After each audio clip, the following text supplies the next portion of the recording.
கிறிஸ்துவுக்குள் பிரியமானவர்களே, கிறிஸ்துவுக்குள் நண்பர்களே, சகோதரரே, சகோதரிகளே, நம்ம இன்னிலிருந்து ஒவ்வொரு நாளும் வேத வசனத்தை ஆரம்பிக்கிறதுக்கு முன்னாடி ஒரு சிறிய ஜெபம் பண்ணிட்டு ஸ்டார்ட் பண்ணலாம் அப்படிங்கிற ஒன்று ஆண்டவர் என் இருதயத்தில் கொடுத்தாரு.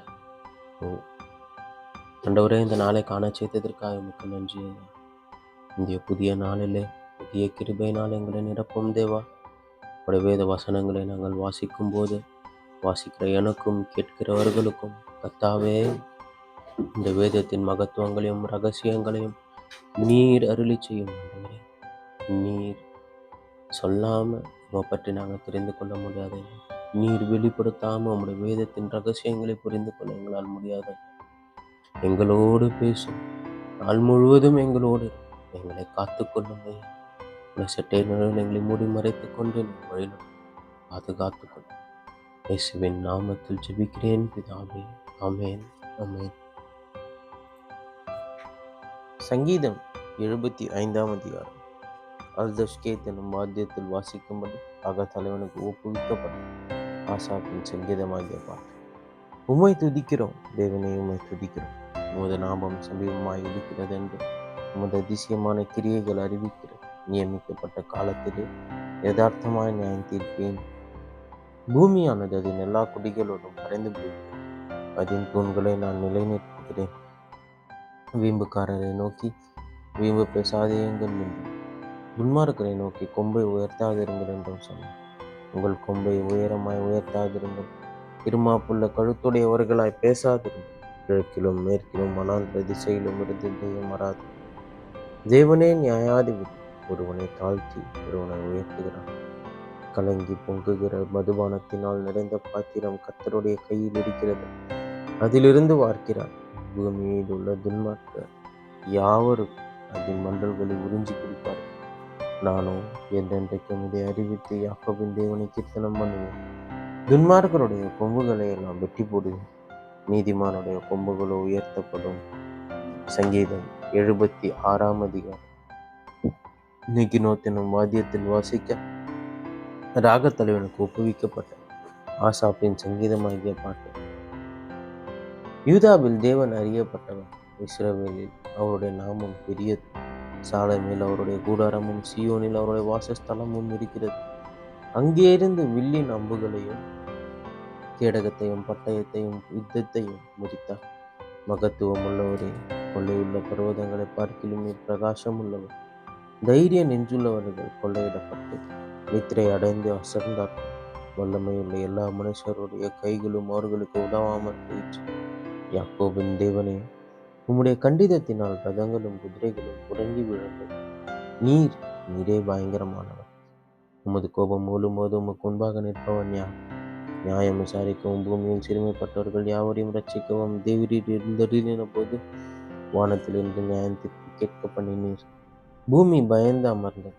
மனுஷனுடைய கோபம் உமது மகிமையை விளங்க பண்ண மிஞ்சும் கோபத்தை நீர் அடக்கும். பொருத்தனை பண்ணி அதை உங்கள் தேவனாகிய கர்த்தருக்கு நிறைவேற்றுங்கள். அவரை சூழ்ந்திருக்கிற அனைவரும் பயங்கரமானவருக்கு காணிக்கைகளை கொண்டு வர கடவுள். பிரபுக்களின் ஆவியை அடக்குவார். பூமியின் ராஜாக்களுக்கு அவர் பயங்கரமானவர். நீதிமொழிகள் 8ஆம் அதிகாரம். ஞானம் கூப்பிடுகிறதிலேயோ புத்தி சத்தமிடுகிறதிலேயோ அது வழி அருகே உள்ள மேடைகளிலும் நாற்சந்திகளிலும் இருக்கிறது. அது ஊர் வாசல்களின் ஓரத்திலும் பட்டணத்தின் முகப்பிலும் நடைக்கூடங்களிலும் நின்று சத்தமிட்டு, மனுஷரை உங்களை நோக்கி கூப்பிடுகிறேன், என் சத்தம் மனுபுத்திரருக்கு துணி. பேதைகளை விவேகம் அடையுங்கள், மூடர்களை புத்தியுள்ள சிந்தையாயிருங்கள். கேளுங்கள், மேம்பாடான காரியங்களை பேசுவேன். என் உதடுகள் உத்தம காரியங்களை வசனிக்கும். என் வாய் சத்தியத்தை விளம்பும். ஆகாமியம் என் உதடுகளுக்கு அருவருப்பான. என் வாயின் வாக்குகள் எல்லாம் நீதியானவை, அவைகளில் புரட்டும் விபரீதமும் இல்லை. அவைகள் எல்லாம் புத்தி உள்ளவனுக்கு தெளிவும் ஞானத்தை பெற்றவர்களுக்கு யதார்த்தமுமாயிருக்கும். வெள்ளியை பார்க்கிலும் என் புத்திமதியும் பசும் பொன்னை பார்க்கிலும் என் ஞானத்தையும் அங்கீகரித்துக் கொள்ளும். முத்துக்களை பார்க்கிலும் ஞானமே நல்லது. சிக்கப்படத்தக்கவைகள் எல்லாம் அதற்கு நிகரல்ல. ஞானமாகிய நான் விவேகத்துடைய வாசம் பண்ணி நல் யுக்தியான அறிவுகளை கண்டடையும். தீமையை வெறுப்பதை கர்த்தருக்கு பயப்படும் பயம். பெருமையும் மகந்தையும் தீய வழியும் புரட்டு வாயும் நான் வெறுக்கிறேன். ஆலோசனையும் மெய்ஞானமும் என்னுடையது. நானே புத்தி, வல்லமை என்னுடைய. என்னாலே ராஜாக்கள் அரசாளுகிறார்கள், பிரபுக்கள் நீதி செலுத்துகிறார்கள். என்னாலே அதிகாரிகளும் பிரபுக்களும் பூமியில் உள்ள சகல நியாயாதிபதிகளும் ஆளுகை செய்து வருகிறார்கள். என்னை சிநேகிக்கிறவர்களை நான் சிநேகிக்கிறேன். அதிகாலையில் என்னை தேடுகிறவர்கள் என்னை கண்டடைவது. ஐஸ்வர்யமும் கனமும் நிலையான பொருளும் நீதியும் என்னிடத்தில் உண்டு. பொன்னையும் தங்கத்தையும் பார்க்கலும் என் பலன் நல்லது. சுத்த வெள்ளியை பார்க்கலும் என் வருமானம் நல்லது.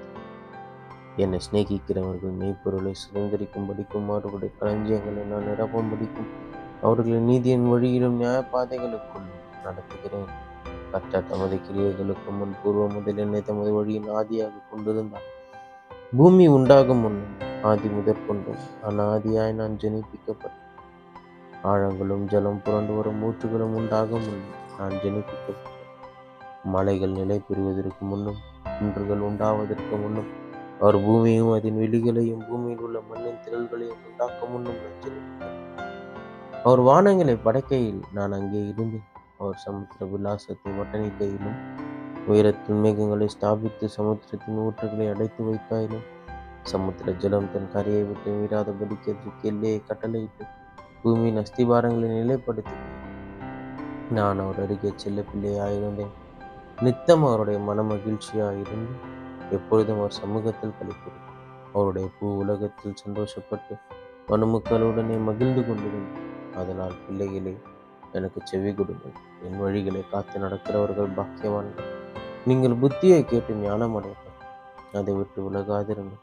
என் வாசற்படியில் நித்தம் விழித்திருந்து என் கதவு நிலை அருகே காத்திருந்து எனக்கு செவி கொடுக்கிற மனுஷன் பாக்கியவன்.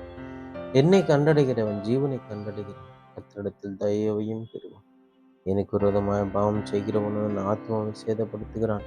என்னை வெறுக்கிறவர்கள் யாவரும் மரணத்தை விரும்புகிறவர்கள் என்று சொல்லுகிறது என்பதே. ஆமேன், ஆமேன்.